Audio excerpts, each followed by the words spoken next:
El aprendizaje servicio es una propuesta. Service learning is an innovative pedagogical proposal that allows you to contribute to improving the quality of life of many communities and improve the quality of formal and non-formal educational offerings.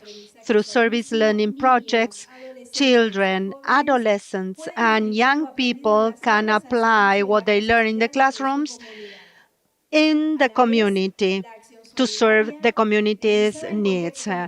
Service activities in real context allow participants to learn new knowledge and to develop skills for life, work, and citizenship participation.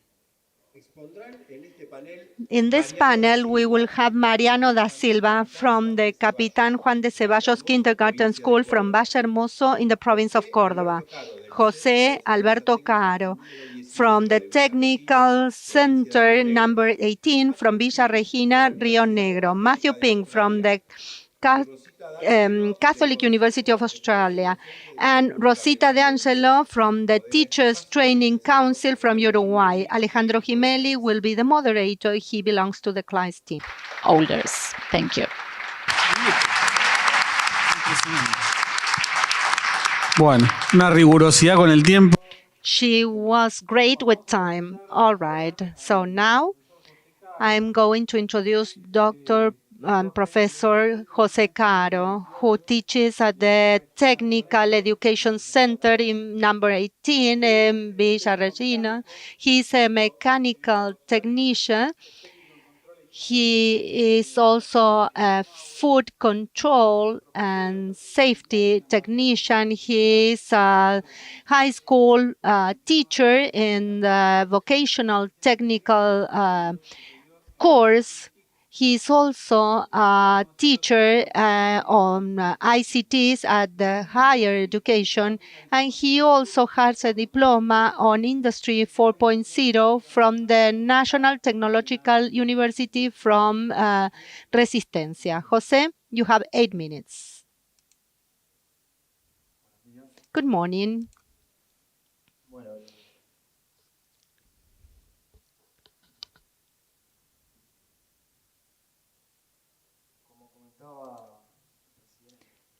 As they said in my introduction, I come from this technical center, number 18, in Villa Regina, in Rio Negro, in Argentina. This is a public technical school. It's a 6-year course.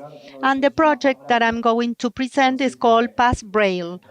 And it is about producing Braille signage for buildings and streets in the city to facilitate inclusion of the blind and the visually impaired. This project was born out of the idea that we needed to motivate and encourage our students to keep up their studies, and also because we saw the need in the community. There were no signs for the blind, and our students have some friends or family relatives with this kind of disability. So the students decided to undertake this project. We convened the local council of people with disabilities in the city. This is a body that brings together people with this kind of disability so that it would be the students themselves who would present the proposal to them. Once we talked to them, they told us that it was extremely important for them to have this project, that this was a valuable project. And I recall that one of the persons attending the meeting who was visually impaired told them, you know that when I learned about this project, I felt really emotional, just like when the national soccer team scores a goal. So that was a turning point for us. We achieved empathy, and students were very enthusiastic about this meeting because they wanted to leave their imprint in the city, because they knew that they were going to produce a sign that was going to be placed somewhere in the city and would be there forever. But after this meeting, they really felt that they could contribute to the community. So that is how we started working in producing the signs. There were different subjects involved, different workshops, and then others joined us. More subjects joined us because students encouraged their own teachers to join the project. They would tell them about the project and said, well, perhaps from your subject you can also contribute to this.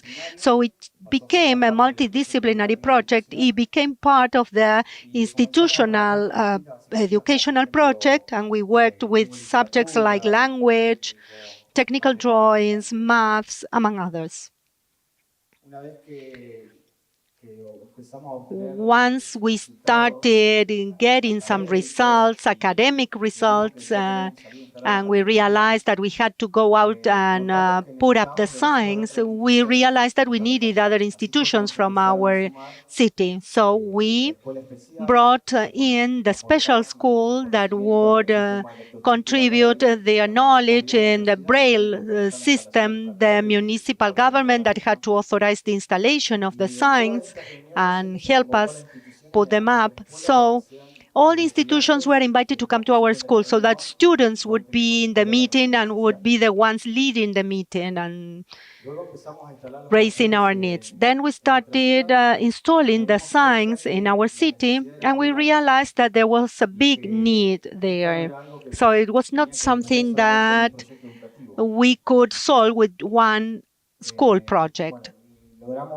So we put up signs in the streets connecting the periphery of the city with the downtown area, and we also put those signs in different monuments and public buildings. So, as I said, that just the school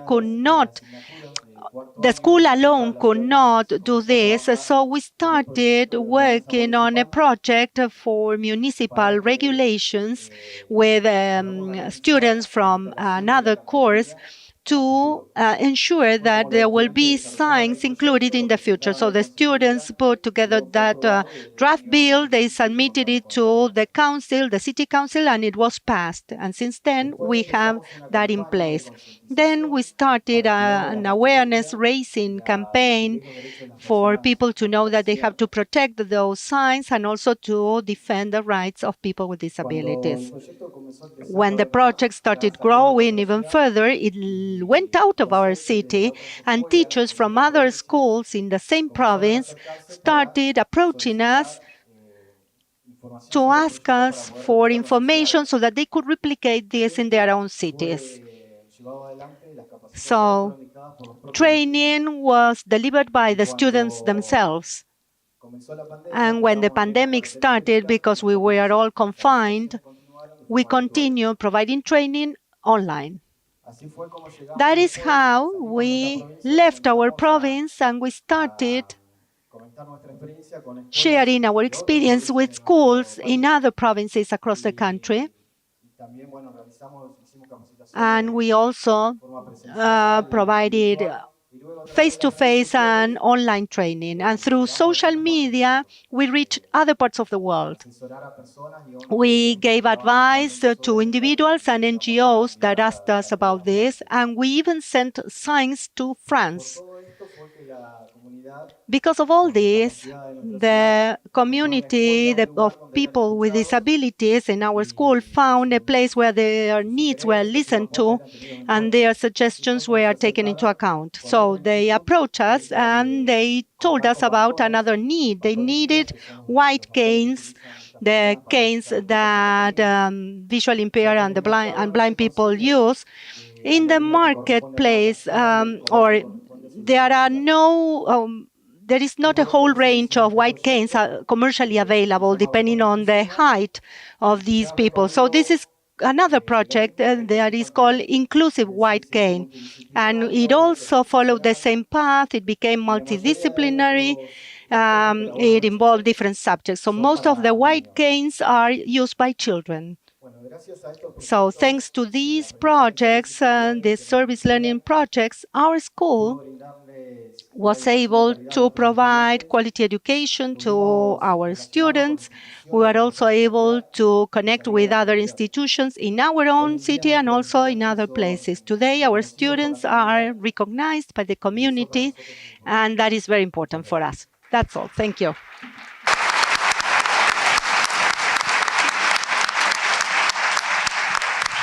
Muchas gracias, José. Thank you, Jose. This was great. We are doing great with time, so we will have time for several questions. Now,